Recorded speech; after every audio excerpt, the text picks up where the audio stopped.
All right, so here's the arrangement. Just making sure we all understand each other. Meter stick, weight is at the center. We know it measured 0.78 newtons.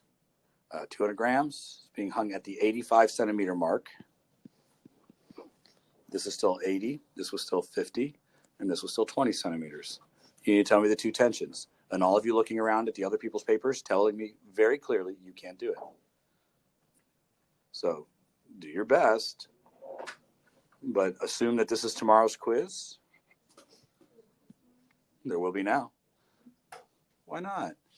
You can do this. I believe in you. Oops. We'll see. There we go. All right, so I'm going to start by reminding you that this object is at rest, which means by definition the net force equals 0 and the net torque equals 0. I am noticing that there are 4 forces acting in the system. There's the tension on the left and the tension on the right. They are both upwards. I am performing a net force problem, which tells me to add up all the forces and set them equal to 0 or MA. We have said that this is at rest, so it's 0. So your first job is to perform the net force portion of the problem.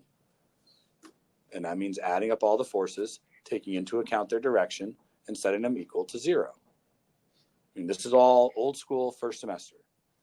So I've added the 2 forces. I'm going to subtract the meter stick, and I'm going to subtract the weight. Set them equal to 0. It's 1.96 because 200 grams is 0.2 kilograms, and I'm computing the weight, which is mg, and because I'm doing this as an experiment, I'm using 9.8, which is closer to the acceleration of gravity in the classroom. But if you had used 10, your answer would be close. It'd be off by 2%, but it'd be heavier, not lighter. And some of you had like 2.4. It should have been heavier. But let's keep going. We're not quite done yet. The next thing is a net torque problem. I have to add up all the torques, and in this case, set them equal to 0 because the system is not accelerating. Because it's a torque problem, and torque involves more than just force, it involves where the force is applied, I have to pick a place that is my pivot point. I can choose any pivot point I'd like, except there are some pivot points that work better than others. David? There's any place is a good pivot point. The reason why you would choose one pivot point over the other is in service to making your problem easier. So my recommendation is to choose a pivot location that eliminates one of your forces. And I would make it a force that is unknown, not a force that is known. So that is either 20 or 80. They're both equally fine for this problem. Because all the forces are kind of at one end, I'm going to choose the 20. Again, I'm giving you the notes, the things that you should write down. Do I need to repeat any of these things? Net torque, set it equal to 0 if the system's not moving. Choose a pivot point. That's all I've gone over so far. And I've given you a suggestion to pick a pivot point that works to simplify your problem. So placing it where you can eliminate a force is a good idea. I suggest listing out the known torques. Every force, except for the one you eliminated, applies a torque. So there's the torque because of the weight of the meter stick. I'll put M for meter stick. There is a torque due to the load applied to the bridge, to the meter stick. And there's a torque from the tension on the right. I'm listing out the 3 torques. I'm not going to list out a torque from the tension on the left because it doesn't apply a torque. That force is applied at the pivot point. Again, things to write down. Some of you had 4 torques in your list. You are probably not doing it the best way you could. I'm also going to remind you that you could treat this like a grid. Each torque has 3 pieces of information that has to be considered, plus direction. That makes it 4 pieces of information. So there's a torque arm length, there's the size of the force, and there's the angle at which that force is applied. Starting with the meter stick, I need the distance from the pivot point to where the force is applied. That appears to be 30 centimeters. I'm going from 20 to 50. So 0.3 meters. The size of that force, 0.78 newtons. And it looks to me like the meter stick is horizontal and that force is downwards. That suggests this angle is 90 degrees. So sine 90 degrees. Now, I'll come back to do direction after I lay out all the torques. So I'm going to go to the next torque, which is the load. I need the distance from my pivot point to where the load is applied. That appears to be 65 centimeters.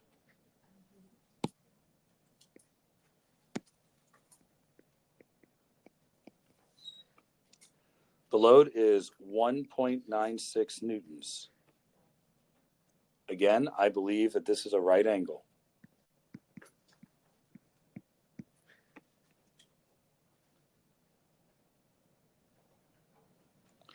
Last is the torque from the tension. I need this distance from 20 to 80. That's going to be 60 centimeters. I don't know the size of this force, but I do know that I work diligently to make sure that it's applied at a perpendicular angle to the meter stick, so that's again sine of 90 degrees. I've laid out all of the torques. Now, just like force, I have to decide direction. That's either going to be into the board or out of the board, clockwise or counterclockwise. I have to pick one to be positive. So what do you want? Do you want positive to be into the board, or do you want positive to be out of the board? Into? All right. Into the board is positive. Let's evaluate each of the torques using the right-hand rule. Starting at the pivot point, I'm going to point towards my first force, which is the weight. I will roll my wrist until my middle finger points in the direction of that force while keeping my pointer finger pointed in the direction of the torque arm. My thumb points into the board. So into the board is positive, so I'm making my first vector positive.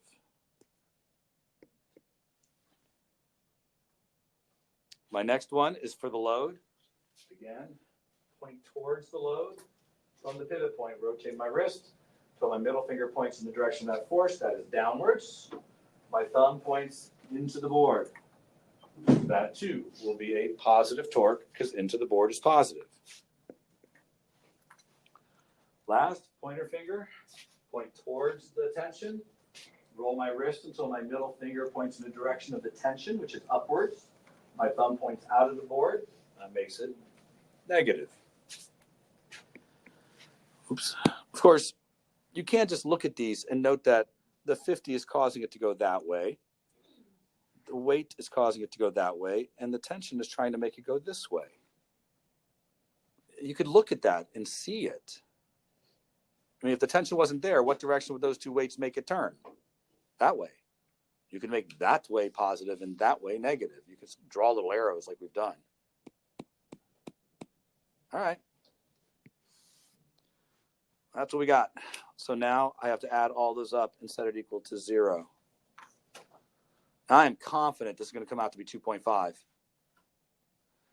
So 0.3 times 0.78. Let's see. 0.3 times 0.78 is 0.234. 0.65 times 1.96 is 1.274 minus 0.6 times TR, all equals 0. So 0.234 divided by 0.6, and TR equals 2.51. And that's going to be newtons because we solved for a force. So I laid out all my torques, decided which ones are positive and negative. I added them up and set them equal to 0. This generates a new equation. I had two equations, one for force and one for torque. By carefully choosing a pivot point, I made my one for torque solvable. And now I can use it to figure out the missing torque, which is TL. So it looks as though I have to subtract 0.78 and subtract 1.96. And I get that TL is equal to 0.23 newtons. All I did was take this and plug it in here.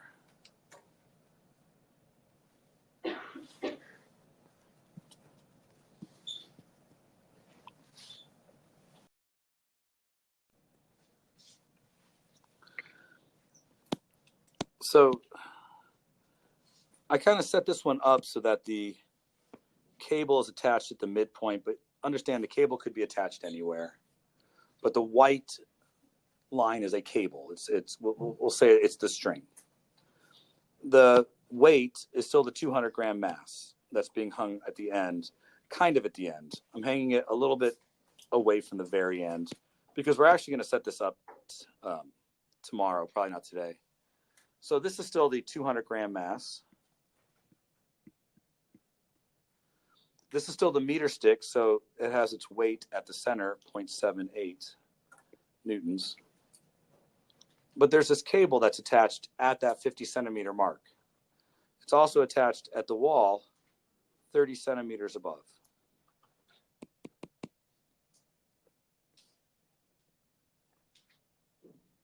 Now, this has all the same kind of hallmark features as the bridge, except in this case, there are forces that you may not anticipate that are there. Clearly, there's a force here where the cable is. And for a problem like this, you're generally going to be asked to find maybe the tension in the cable. What might be less obvious is that the wall actually has to push on the boom arm this way to keep the boom from coming in. This force doesn't cause a torque because its angle is 0 degrees. It's just keeping the boom from kind of going into the wall. What's less known or less obvious is that there's also a force from the wall in one of these two directions. We don't really know which one. It would depend on the other forces that are applied here to know whether this would be an upwards force from the wall or a downwards force from the wall. Together, that means that the wall is pushing either this way or this way, and there's no real way to know which. Because of that, in a boom style problem like this one, generally make the wall your pivot point. You can still make any place you want your pivot point, but by making the wall your pivot point, you eliminate two of the forces that are acting in the system. Also, this problem is in 2 dimensions now. The net force problem has net force in the x direction and net force in the y direction. But you'd only have to do the net force problem if you're interested in figuring out the forces from the wall. If all you want is the tension, this problem can be done by just doing the net torque problem. Because if we place the pivot here, we eliminate the forces from the wall and give us a chance to find the tension force. So, in your notes, when it comes to a boom arm problem, place the pivot where the rod connects to the wall. Note that this is a 2-dimensional force problem, and you would have to do net force in the x and net force in the y if you wanted to find both forces. However, the rest of this problem plays out just like the last one. I would like you guys right now, using all the advanced knowledge you just gained, to lay out the net torque problem and use it to find the tension. But before you do, I gave you pieces of information that you should be able to use to find this angle. I will call on one of you in 60 seconds to tell me what this angle is. 59, 58, 57, 56, 55. Probably want a calculator. 54, 53. I'd put the calculator in degrees if I were you. 50, 49, 48, 47. I'm counting slower than seconds, you understand. 39, 38, 37, 36, 35, 34, 33. Chosen one person. 32, 31. Chosen two people. I'm in the 20s now.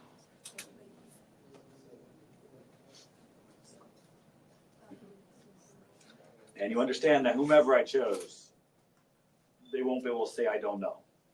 I'll just sit here and work you until you get the answer. All you have to do is tell me the angle. And we're within 10 seconds.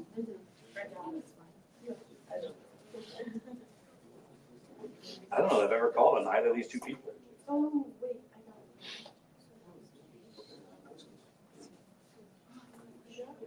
All right. Sebastian, can you tell me what the angle is?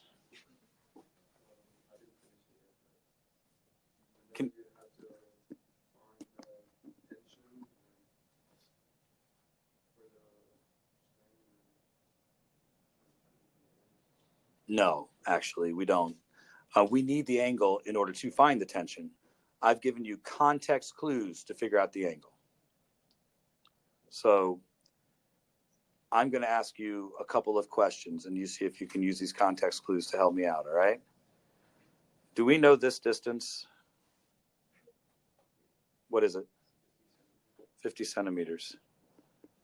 Do you see an implied right triangle here? Yes. From the vantage point of this angle, what would you label this side? No, just what would you label it? Our choices are adjacent, opposite, and hypotenuse. Opposite. Then what would you label this side? If you have opposite and adjacent, which trig function are you best to use? All right. Is that enough context clues for you to figure out for me?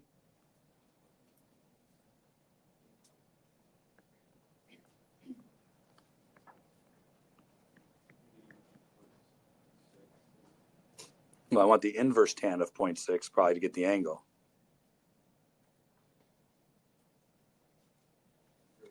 31 degrees. That's what I was looking for. So now that I have 31, all of this stuff is gone. I don't need it. That was context to get the angle. Keep that in mind, folks. That's the kind of stuff that you're going to have to be able to roll with. This is now 31 degrees. How many of you agree that you will have 3 torques in your torque equation?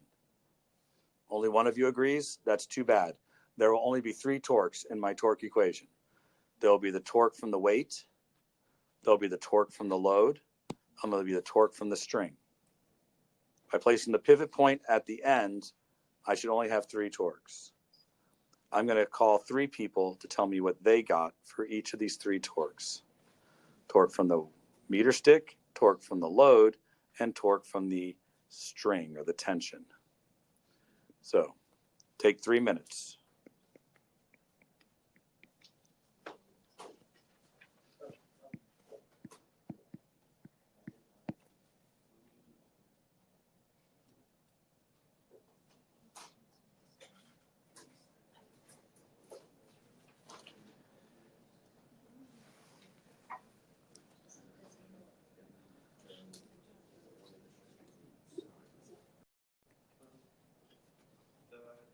For the weight of the meter stick is 0.39.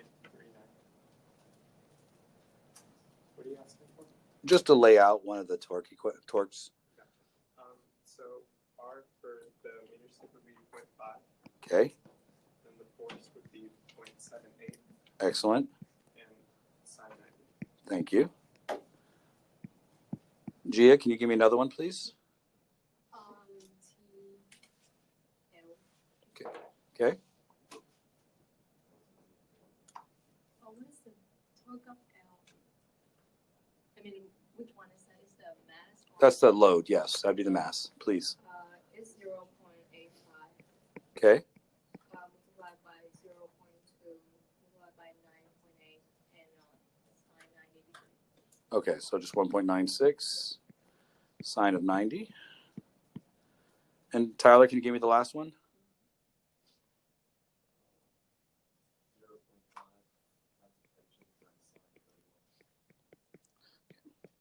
Folks, do me a favor and prove that you could use either 31 degrees or 149 degrees.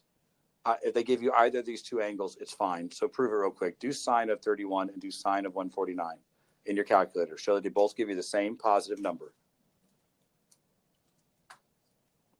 Everybody see that okay? So it doesn't matter which of these two angles they give you in a problem. You can use either one of them. They can't give you this angle. If they give you this angle, it's wrong. Everybody understand? They will try to fool you. Don't be fooled. So this is it. This is all it takes to solve this problem. We're going to add them all up and set them equal to 0. Now this part, as we run out of time here at the end of class, I think we could do pretty quick. So remember, 0.5 times 0.78 is 0.39. We didn't do positive and negative. Ooh, we should stop for a minute and make sure we do positive and negative.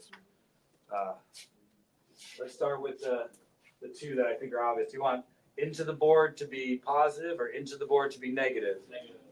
Into the board is negative this time? All right. So out of the board is positive.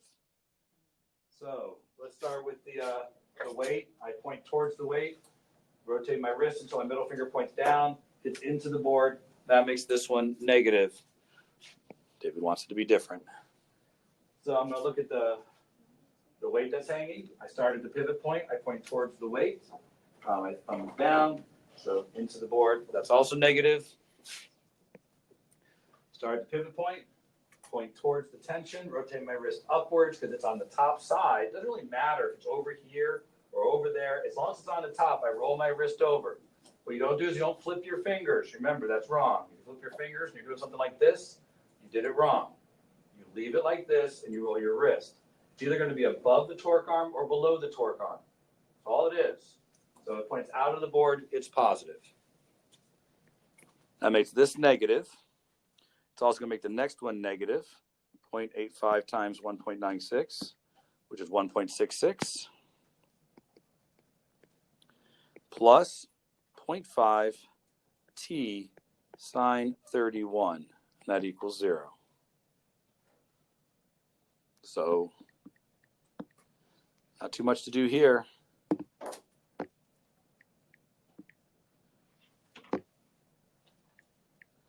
Let's see. Ooh, I get a pretty high tension. Do you guys? I got 7.98.